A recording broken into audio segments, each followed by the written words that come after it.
Hi Esther, I haven't forgotten about your color queries and the comments for the pieces that you sent me that you'd done.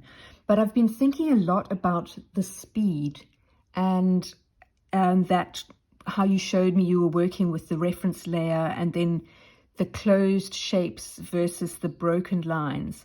And so I just wanted to show you something that I've been working a little bit. I picked up with Guust because he has these beautiful thick and thin lines, but some of the shapes are closed and it's quite easy to close them off. So I wanted to show you something that I had figured out a little bit from what you showed me. So here with if I close up the shape of his shirt like this, and I can close here where the shoulder comes, we can probably close here for his hair. Like that, and like this. And then we can use your drag and drop method to fill in. And I found another way of doing the shadows. So I think this might be something that you're looking for.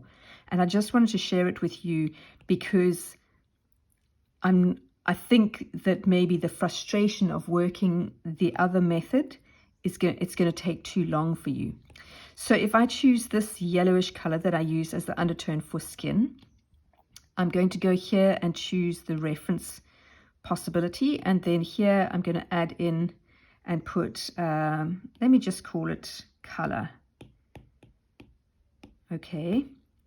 And I'm going to use that drag and drop possibility. So let's see how that turns out. You see now, because I've closed the shape, I can actually fill that in. Now this one, I think, oh, there you see it's filling around the hair. So I need to fix that outline. Let's try this ear. That ear works fine. So we can do it like that. And if I choose, say, this green here for his jersey, I can fill there and there and there. There, I can fill it all in like that. Now what I need to do is go back and just fix his ear. So I must go and make the black again and choose my Baskerville brush. And then if I go like this and close his ear off like that, if I go back to the color layer and choose the skin color that I'm using, now I can fill it in that area. So that gives me now the faster way of working, and I'm going to fill this in black. So let me take the black for his hair.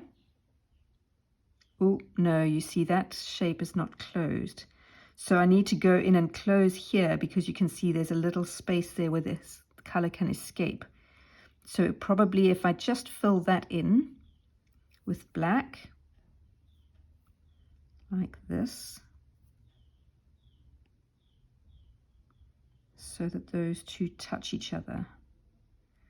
I think that will now be closed, so I can go to color again and I can drag and drop. There, I filled that. So this is now using your method of much, much faster.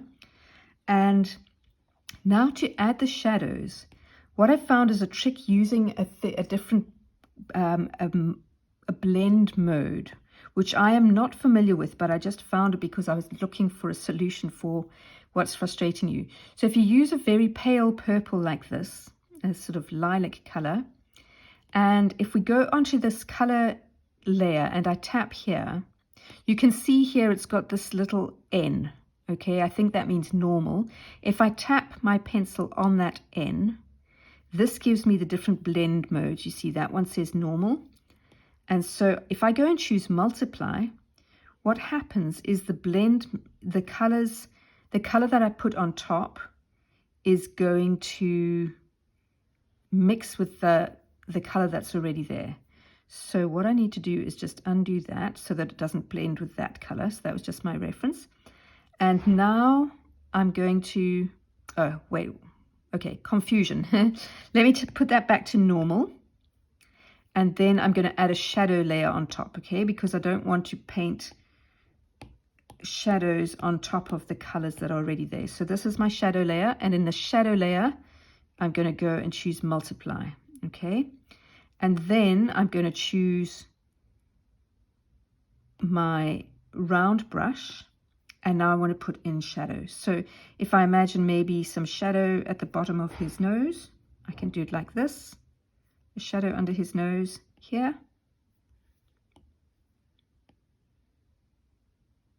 I might want to put shadow on his far ear like that. And I can put shadow across his chest maybe like this, or actually let me do it like this. I'll take it like this and there and down the front of his jersey like that. And then I can just erase where I've gone outside the lines here for the shadow. And here, this is why I didn't want to put the shadow color in the same layer as the skin color. So there you can see I've put that color there. What I could maybe do is put a little bit of shadow at the bottom of this ear here as well, maybe like that. And I could put a little bit of shadow here next to this arm just to make it show that it's separate like that. So something like that to put the shadows in might work. I could also do this if I wanted to, I guess, have his nose shading that part of his face. Just depends, I guess, where the light is coming from. That looks a little bit strange, but you can see what I'm doing. And now what I want to show you is what it would look like if I didn't have it on that multiply mode. So if I choose this and I tap on the M and I say, okay, not on multiply, have it on normal. Do you see what it looks like? It looks really quite strange because now I've got 100% of that opacity pale lilac on top of the skin color or the green, and it just looks strange. Whereas when I have it on the multiply mode, and I can't tell you how this works, it almost looks brown, and it somehow works with the color underneath and gives us this shaded look. So I don't know if that is going to be helpful for you, but I hope so. Let me know what you think about this method. And then I'm thinking also what we can do here is some erasing to get I would erase to get some shine on his hair here.